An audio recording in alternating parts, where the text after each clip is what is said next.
Hello, Young Church. I hope you had a great half term. Next week at 11 a.m, Maddie and Ginny from the Changing Lives team will be coming into our session at the church to celebrate 10 famous individuals who have been in some way part of the life of St Marylebone Parish Church and the local area. This is an exciting time to be doing something like this because at this time of year we celebrate All Saints and All Souls. These are two feast days in the church's calendar where we celebrate people in the church who have made a difference to people in their lives. In a moment you will see the names and faces of 10 people associated with Marylebone, people who have changed the lives of people in their church community. Are you ready to learn about some inspirational people connected with St Marylebone? Here we go. First on our list is Christopher Hamel Cook, who used to be the rector of St Marylebone Parish Church. He raised a lot of money for the church, which allowed us to create the crypt, where we normally meet for Young Church.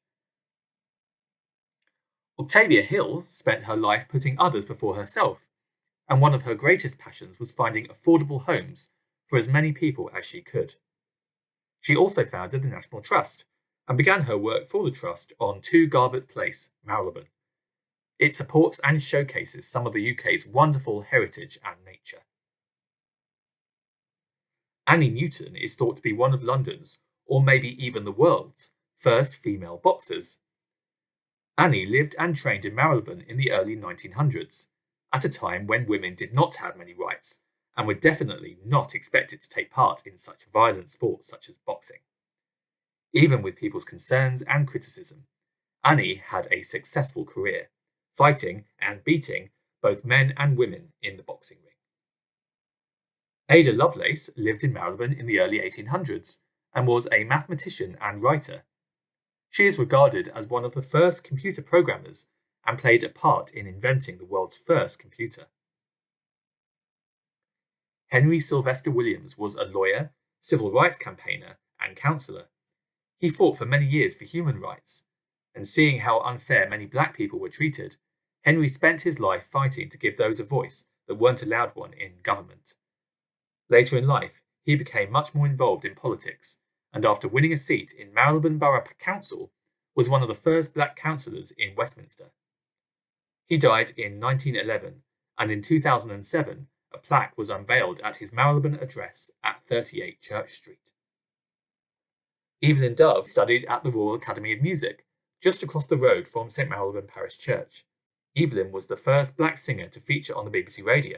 She was employed throughout the Second World War, as she proved to be one of the radio station's most popular singers. Remembrance Sunday is on Sunday, 14th of November. We remember all who have fought and died in conflict throughout the world. Lieutenant Edward Terence Hurd was in the Royal Flying Corps and died on the 17th of May 1918 while flying on service during the Great War. We remember him for his sacrifice and for all who lost their lives in the First and Second World Wars and in conflicts since. Last on our list for historical figures associated with Marylebone is Dr. Bill Frankland, another Marylebone resident.